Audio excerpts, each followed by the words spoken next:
Assalamualaikum warahmatullahi wabarakatuh. Di sini kami akan menjelaskan materi tentang awan yang beranggotakan Cecia Laudia, Talita Nafa, dan Yanke Irfanda. Yang pertama ada pengertian. Awan adalah kumpulan uap air dan kristal es pada udara di atmosfer. Awan terjadi karena adanya pengembunan atau pemadatan uap air yang terdapat di udara setelah melampaui keadaan jenuh. Kondisi awan dapat berupa cair, gas, atau padat dan sangat dipengaruhi oleh keadaan suhu.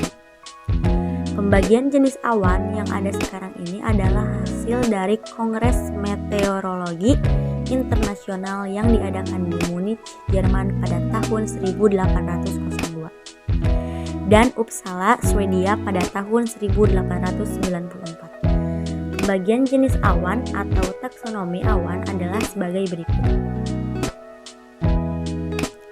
Pembagian jenis awan atau taksonomi awan adalah sebagai berikut.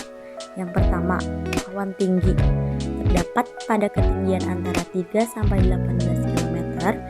Awan jenis ini selalu terdiri dari kristal-kristal es karena pengaruh letaknya.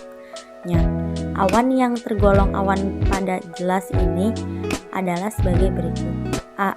Cirrus atau C. Awan jenis ini halus, berstruktur seperti serat, atau berbentuk seperti bulu burung. Awan ini sering tersusun seperti pita yang melengkung di langit, sehingga seakan-akan tampak bertemu di horizon dan terdapat kristal es awan cirrus. Tidak menimbulkan hujan. B. Cirrostratus atau CS. Bentuknya seperti kelambu putih yang halus dan rata, yang menutup seluruh langit sehingga langit nampak cerah atau seperti anyaman yang bentuknya tidak teratur. Awan ini sering menimbulkan halo atau lingkaran bercahaya yang mengelilingi matahari atau bulan. Biasanya terjadi pada musim kemarau. C. Cirromulus atau sisi. Awan jenis ini terputus-putus dan penuh dengan kristal-kristal es sehingga bentuknya seperti segerombolan domba dan sering menimbulkan bayangan. Yang kedua ada awan menengah. Terdapat pada ketinggian antara 2 sampai 8 km, awan yang tergolong awan menengah adalah sebagai berikut. A. Altocumulus atau AC. Awan jenis ini berukuran kecil-kecil tetapi banyak, biasanya berbentuk seperti bola yang agak tebal, berwarna putih, pucat, dan nada bagian yang kelabu. Awan jenis ini bergerombol sehingga tampak saling bergandengan. Nah, kemudian saya akan melanjutkan pembagian jenis awan atau taksonomi awan adalah sebagai berikut. B. Altostratus atau AS. Awan jenis ini berukuran luas dan tebal.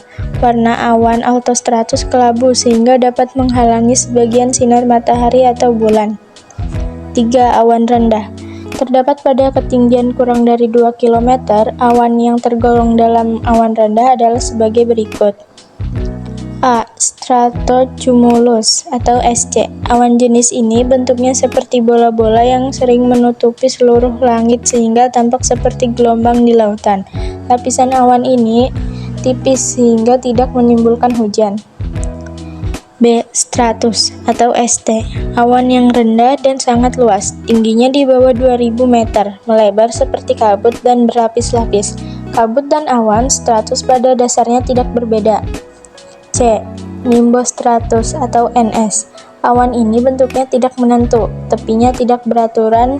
Di Indonesia, awan ini hanya menimbulkan gerimis saja. Awan ini berwarna putih kelabu dan penyebaran di langit cukup luas. 4. Awan yang terjadi karena udara naik.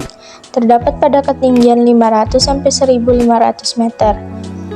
A. Cumulus atau SCU merupakan awan tebal dengan puncak-puncak yang agak tinggi, terbentuk pada siang hari karena udara naik. Bila awan ini terkena sinar matahari hanya pada sebelah sisinya saja, timbul bayangan berwarna kelabu. B. Cumulonimbus atau CB.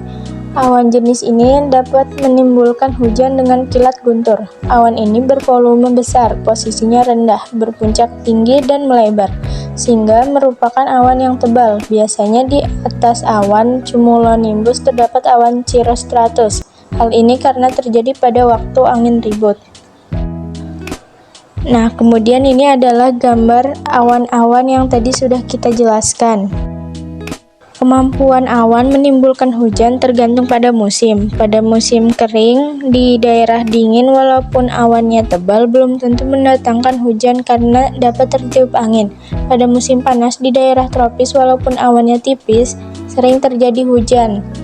Awan yang rendah dan dekat dengan permukaan bumi disebut kabut. Jenis-jenis kabut dibagi menjadi 4. Yang pertama, kabut cawa. Kabut cawa adalah kabut yang terjadi pada malam atau pagi hari ketika cuaca terang dan udara dingin melalui sungai, selokan, atau wilayah sawah. Oleh karena air bersuhu lebih panas, suhu udara akan naik dan kesanggupan memuat air bertambah sehingga terjadinya penguapan. Akan tetapi, setelah sampai daratan agak tinggi, udara tersebut mendingin dan mengalami kondensasi dan membentuk kabur. Yang kedua, kabut afeksi. Kabut afeksi adalah kabut yang terjadi karena udara panas yang mengandung uap air melewati daerah dingin, sehingga terjadi kondensasi dan membentukkan kabut. Yang ketiga, kabut industri. Kabut industri adalah kabut yang berwarna kehitaman yang terdapat di atas wilayah industri akibat kumpulan asap pabrik.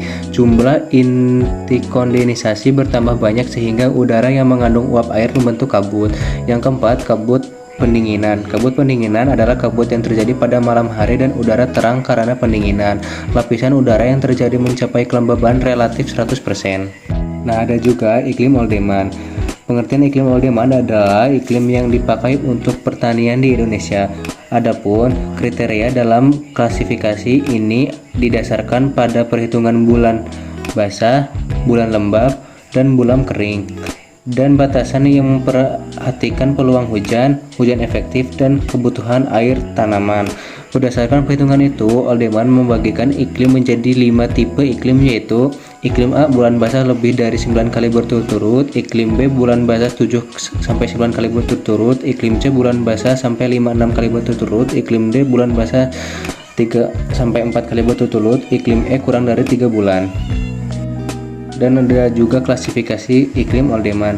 Klasifikasi iklim Oldeman digunakan untuk bidang pertanian yang penentuannya berdasarkan jumlah kebutuhan air, curah hujan, terdapat tanaman pangan padi dan palwijaya.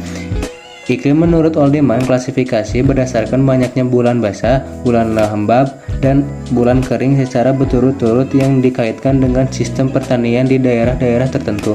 Itulah sebabnya pengklasifikasian ini dikenal dengan sebutan zona agroklimat. Nah, ini hasil dari diskusi kami. Mohon maaf bila ada kesalahan kata. Wabillahi taufiq wal hidayah. Wassalamualaikum warahmatullahi wabarakatuh.